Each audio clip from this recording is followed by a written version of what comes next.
My name is Bronte Spicer, and I lived with depression from the age of 14 for 22 years. I did all the right things. Took medication, saw my GPs, psychologists, counsellors. I tried cognitive behaviour therapy, mindfulness, meditation, mindset work, journaling, exercise, and more. They all helped, but none of it took my depression away. My depression felt like a big black shadow lurking in the background that would creep over my shoulder and taunt me.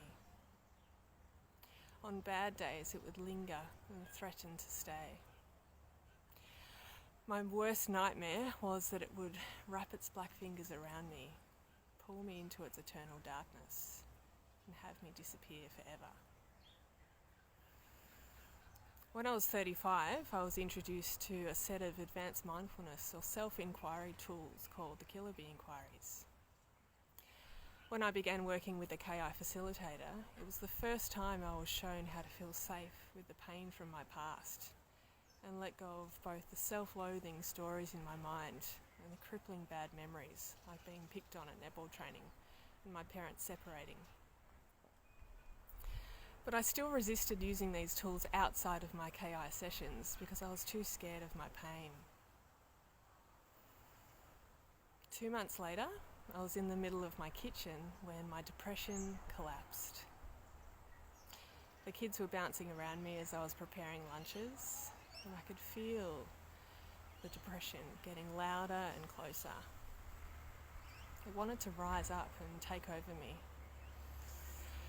I knew what I had to do. It was time to let the depression come. I just had to practice the tools I'd been learning to let go, face it, and feel it. I deliberately put my 2 hands on the bench to help me feel safe in what felt like a frightening few moments. With a deep breath, I opened up my body and watched this familiar yet immense wave of dread sweep through me like a tsunami. It rose from the pit of my stomach right up and filled my chest and throat. I let it come, and it kept coming. Flashes of thoughts like, "You're gonna die," came through my mind. It was intense. Then a moment later, something miraculous happened. That feeling of dread started to settle, dissipate, and then leave my body.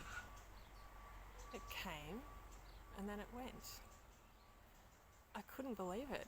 After fighting this feeling for so many years, all I had to do was to let it come, and it would go. Looking back on that 22-year bout of depression, I couldn't believe that in all my professional treatment, no one had shown me how to feel my feelings. If you're someone who's tried talk therapy and it's not working for you, I want you to know there's another way. Perhaps you're just like I was, a sensitive soul who was missing some simple yet vital tools to manage being human.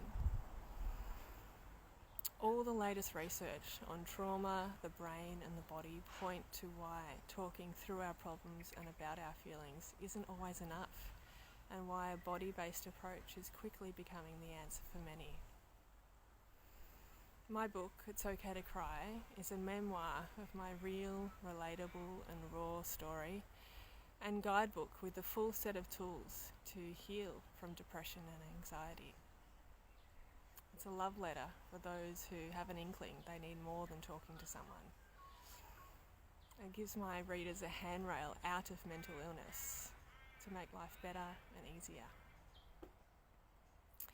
We're living in an exciting time. We finally have ways that work. We adults now have the tools to safely and gently deal with our past, and then we can share these tools with our children before they have to endure mental illness for so long. After coming out of 22 years of depression, what I want most for each and every one of you is to learn a body-based approach to improving mental health.